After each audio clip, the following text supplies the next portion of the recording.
আজ থেকে 40-50 বছর আগে বা 60 বছর আগে একটা মেয়ে হলে তাকে কতক্ষণে বিয়ে দেবে, মানে মোটামুটি 10-12 বছর বয়স হলেই তাকে বিয়ে দেওয়ার একটা চিন্তা এসে যেত বাবা মায়ের মাথায়। তো সুতরাং সেখানে প্রশ্নই আসে না যে সেই মেয়ে বড় হবে, কিছু করবে, তারপরে বিয়ে দেবে, মানে নিজের পায়ে দাঁড়াবে তারপরে বিয়ে দেবে, এসব সেই সময় ভাবার কোনো প্রশ্নই ছিল না। মেয়েটা যখনই 8-10 বছর বয়স হয়ে যেত বা 12 বছর বয়স হয়ে যেত, একজন মানুষের সঙ্গে তাকে বিয়ে দিয়ে দেওয়া হতো। দেখা যেত সেক্ষেত্রে মেয়েটার ডবল বা তার থেকেও বেশি বয়স হতো তার বরের। তো এটাই ছিল সেই সময়ের রীতি রেওয়াজ। আর তারপরে যখন দিন যেতে থাকলো আস্তে আস্তে অত ছোট মেয়েদের বিয়ে দেওয়াটা বন্ধ হতে থাকলো। তারপরে কি হলো, আস্তে আস্তে মেয়ে 17 বছর 18 বছর হলে বিয়ে দিত। কিন্তু সেই সময় কিন্তু মেয়েদের নিয়ে এটা কখনোই ভাবা হতো না যে ঠিক আছে ওরা যখন বড় হচ্ছে ওরা পড়াশোনা শিখুক, পড়াশোনা শিখে একটা জায়গায় পৌঁছলে নিশ্চয়ই সেখান থেকে একটা চাকরি ওরা করতে পারে, আর একটা চাকরি করে বিয়ে করবে, তাতে কী হবে, নিজের পায়ে নিজে দাঁড়াবে, তাতে অন্যের প্রতি সম্পূর্ণভাবে সে যেন নির্ভরশীল হয়ে না পড়ে, এই ব্যবস্থাটা তাদের সেক্ষেত্রে কিন্তু তাহলে হবে না।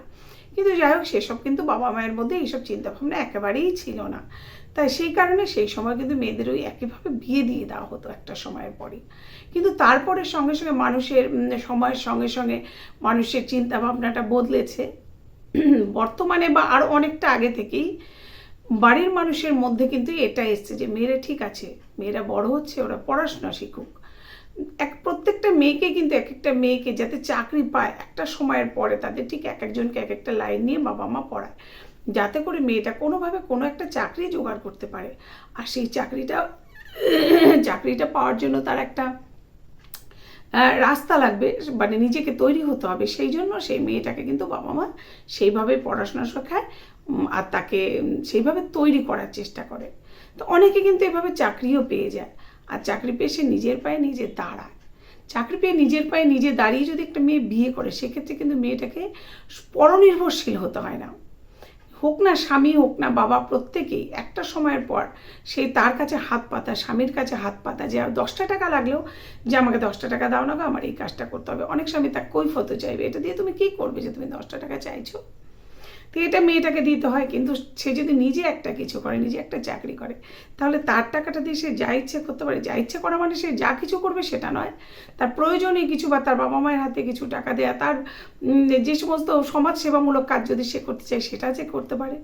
তো সেই জন্যে একটা মেয়ে যদি নিজের পায়ে নিজে দাঁড়ায়, নিজে স্বাবলম্বী হয়ে বিয়ে করে, সেটা কিন্তু কিছু খারাপ না। আর আজকে যুগে দাঁড়িয়ে প্রত্যেকটা মেয়ের উচিত স্বাবলম্বী হয়ে তবে বিয়েটা করা।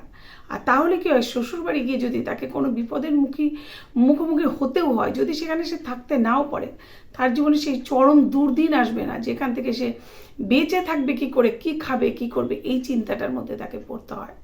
তা সব মেয়েরই উচিত আজকের জায়গায় দাঁড়িয়ে অন্তত নিজের কথা ভেবে পড়াশোনা করে নিজেকে তৈরি করে চাকরি পেয়ে তবে বিয়ে করা। হোক না তাতে একটু বয়স, ক্ষতি নেই তাতে কিছু। প্রত্যেকটা মেয়েকে এইটাই ভাবতে হবে। এটা ভাবলে কিন্তু সত্যি মেয়েদের জীবনে সেই দুঃখের দিনটা তাদেরকে আর দেখতে হবে না, সেই কষ্টের দিনটা তাদেরকে দেখতে হবে না।